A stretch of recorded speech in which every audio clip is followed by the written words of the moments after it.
3, 2, 1. Harry, nous voici encore ensemble sur ce dernier thème qui me paraît important à aborder. On entend tout le temps ces deux mots comme s'ils devaient déterminer toutes les politiques maintenant. C'est cette fameuse démocratie participative. Il m'a semblé que tu avais quelques longueurs d'avance même sur le sujet avec ton équipe municipale. Qu'est-ce que tu pourrais nous dire sur cette fameuse démocratie participative? Alors, la démocratie participative, de mon point de vue, et du conseil municipal, disons, c'est l'aspect principal de notre politique. Quand je parle de politique municipale, je parle fondamentalement de ça. Puisque la politique municipale, pour nous, il s'agit de gérer la cité. Donc la question qu'on se pose, que nous nous sommes posés, comment gérer la cité avec les habitants? Comment? Et la commune s'appelle commune. C'est commune, c'est une communauté. Comment faire commune? Okay? Ça, c'est une problématique qui est importante. L'idée, c'est de dire que nous arrivons au pouvoir, on avait un slogan, c'est que nous prenons le pouvoir pour le remettre aux citoyens. Prendre le pouvoir et remettre aux citoyens. Le deuxième truc, c'est commander en obéissant. Commander en obéissant. Ce sont les gens qui disent. En partant du principe aussi que les habitants, les usagers, sont des experts du quotidien. J'ai ma légitimité en tant que maire, les techniciens de l'administration communale ont une légitimité technique, mais l'usager a une légitimité. Quand je fais un trottoir, eh bien moi je décide de faire le trottoir. L'architecte ou le spécialiste technique décide, bon, il va faire le trottoir, machin, mais après qui marche dessus? C'est l'usager. Donc s'il est trop haut, il peut te dire non, c'est trop haut, il faut le faire plus bas. C'est large, c'est lui. Donc la démocratie participative, c'est associer les habitants le plus possible à la gestion de la cité, en considérant qu'ils ne sont pas des ignares et que les gens peuvent aller jusqu'à décider du budget communal. Enfin, participer à l'élaboration du budget communal. Mais il ne s'agit pas seulement de le dire, oui. Il s'agit de mettre en place des dispositifs pour que ça soit. Et les dispositifs, on les a mis en place. Avec des expérimentations d'abord qui se sont développées, organiser la fête des voisins ou les voisins bien beaux jours. Nous sommes la première commune à l'avoir fait. Première commune à l'avoir fait. D'ailleurs, en France, ils ont pris un modèle sur nous parce qu'ils ont organisé la fête des quartiers et après ils ont organisé la fête des voisins. Parce que nous, on était en contact avec eux, donc les voisins bien beaux jours, qui était une expérience de démocratie participative où la commune ne faisait rien d'autre que porter un soutien logistique. Autrement dit, les habitants s'organisent dans les quartiers, dans les sections. Nous ne faisons rien pour personne. Et mon principe, c'était ça de dire, je ne fais rien pour vous, je fais avec vous. Donc si un quartier n'est pas prêt à se prendre en main, on n'organise pas. C'est vous qui faites. Et donc ça s'est développé. Nous sommes partis de 3 quartiers à la première édition jusqu'à 40 quartiers.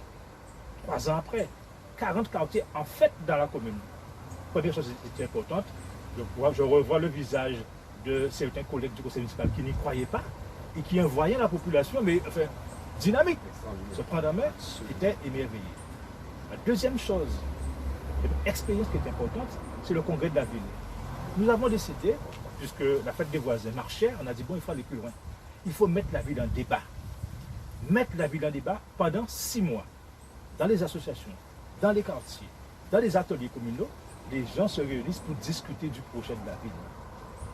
Et nous avons fait une séance de culture qui était extraordinaire, j'ai encore le film, où les gens sont venus présenter leur contribution, la contribution des ateliers pour le projet de la ville, avec des propositions listées, etc. C'est très riche en informations, ça. Extraordinaire. Mais justement, comment récupérer, et là tu nous donnes avec fort belle manière démonstration de la façon de permettre à la population de s'exprimer, mais un deuxième à ce moment-là impératif s'impose, c'est récupérer l'information, comment à ce moment-là l'utiliser.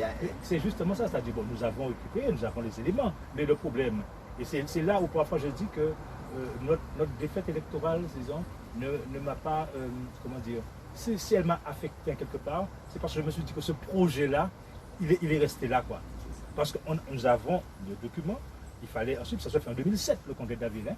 Donc, il faut maintenant travailler toutes ces propositions-là, et puis clac, ça c'est surtout ça, le fait que les habitants allaient partir. Et j'ai dit une chose au-delà de la science de culture, et je pense que là, bon, c'est dommage, je disais déjà dans les couture, si jamais nous ne sommes pas là demain, il faut que la trace reste. Je dis ça. Il faut que nous marquions le coup pour que ceux qui viennent après moi soient obligés de tenir compte. C'est ça. Et j'avais l'expérience de Porto Alegre, où pendant, nous sommes allés à Porto Alegre, au Forum social mondial. J'ai rencontré les militants altermondialistes, etc. Et surtout, la municipalité de Porto Alegre qui réalise le budget participatif. 5% du budget communal est discuté par les habitants. Ça signifie que dans les investissements au niveau des quartiers, ce sont les habitants qui font les choix d'investissement. J'ai vu une candidate aux élections, je ne sais pas son nom là, qui parle de budget participatif, j'ai été rapide. C'est ça. Oui, qui parle de ça. Mais c'est ça. Donc, la municipalité de Porto Alegre, qui a dirigé la municipalité pendant 12 ans, j'étais là quand ils géraient, et puis je suis allé quand ils avaient perdu. Ils ont perdu les élections. Et j'arrive à Porto Alegre, je discute avec l'ancien maire, il me dit oui, nous avons perdu. Mais vous savez, il faut que la démocratie respire. Il y avait 12 ans qu'on était là, la démocratie va respirer. Mais sauf que ceux qui sont venus là, ceux du centre droit, du centre gauche, ils récupèrent toutes nos propositions parce que la marque est là, ils ne peuvent pas. C'est ça. Pas la population s'est pas appropriée totalement. Donc, pour nous, c'est des dispositifs, c'est aussi les conseils consultatifs d'aînés, le conseil consultatif de jeunes, le conseil consultatif de la vie associative, le conseil des usagers de la caisse des écoles. C'est-à-dire, à chaque fois, créer des comités de quartier en se disant une chose, c'est que, pas comme les comités de quartier où on voit parfois, où l'élu de quartier est représentant de la municipalité, où le comité de quartier est une courroie de transmission de la municipalité. Non, le comité de quartier est une structure autonome. Les élus ne siègent pas dans la direction du comité de quartier, ils y participent comme simples citoyens. Et le comité de quartier, comme les associations, sont des poils à gratter pour la municipalité. C'est ça, être des poils à gratter, faire des propositions. Pour moi, c'est la plus belle expérience. C'est l'expérience fétiche où je voyais, j'ai vu, et je l'ai écrit dans le journal local, j'étais émerveillé de voir comment on aurait pu penser que c'est utopique, mais comment les habitants se prenaient en main. Ils se prenaient en main et ils critiquaient une expérience. On allait monter un truc téléphonique sur Carré Montebello. On allait mettre un pylône. J'ai un adjoint à moi qui est arrivé qui avait signé. Puis je vais débarquer en mairie des habitants de la section. Ils me disent, monsieur le maire, qu'est-ce que c'est que cette etc. Je dis, bon, je me dis, ouais, effectivement. Puis j'essaie d'expliquer. Puis il y en a un qui se lève qui me dit, mais, monsieur le maire, vous avez dit que vous consultez les citoyens. Non, vous n'avez pas consulté. J'ai dit, ok, c'est gagné. C'est gagné. C'est gagné. C'est-à-dire que la population nous écoutait, savait quelles étaient nos valeurs. Ils ont dit, non, ça c'est pas vous, ça. J'ai pas fait le projet. Hein. Ah non, j'ai pas fait le projet. Excellent. Alors aujourd'hui, quand j'entends tout ça, on sent bien l'âme, on sent bien la paternité de tel dispositif, d'une telle situation. Comment il se fait qu'on entende par-ci et là Non, les gens parlent de démocratie participative actuellement, comme on parle de développement durable, comme on parle de plein de choses. C'est ça, c'est-à-dire que ce sont des mots collés. Simplement, bon, ouais, les gens parlent de ça, etc. Non, non. Il faut prendre le pouvoir, le remettre aux citoyens. Il faut commander en obéissant. Mais si je reprends même les dates, quand on pense à votre arrivée avec l'équipe au pouvoir, c'est antérieur même aux propos de notre cher Ségolène Royal. Bien sûr. Même quand on l'écoutait à l'échelle nationale. Mais nous, on voulait aller plus loin, c'était des démocratie participative, après des démocratie directe. Aller plus loin, parce que, non, je prétends sincèrement que le peuple, dès lors qu'il est éduqué, on lui expliquer, il peut prendre des décisions qui sont justes. Aujourd'hui, ça continue Non, le lendemain de notre élection, nous avions un panneau là, à Petit-Bourg, c'était écrit à Petit-Bourg, nous pratiquons la démocratie participative. Oui. Le lendemain, ça a disparu. Ça a disparu. Bon, comme étant une nouvelle donne et on ne veut plus de ça. C'est un choix. Mais c'est dommage. Quand on interroge les petits bourgeois au jour d'aujourd'hui, ils n'ont plus cette voix au chapitre, ils n'ont plus cette organisation par quartier. Non, on fait des réunions de quartier. D'accord. On a fait des comités de quartier indépendants de la municipalité. Avec toutes les subtilités, tout l'esprit dans lequel ils sont. Et des conseils consultatifs qui proposaient, qui critiquaient. Je crois que, en tout cas, moi, je dis souvent, c'est la meilleure expérience que j'ai pu vivre. C'est pourquoi je dis souvent à des amis que le mandat de maire, c'est le plus beau mandat. C'est le plus beau mandat, c'est le mandat de maire. C'est ça.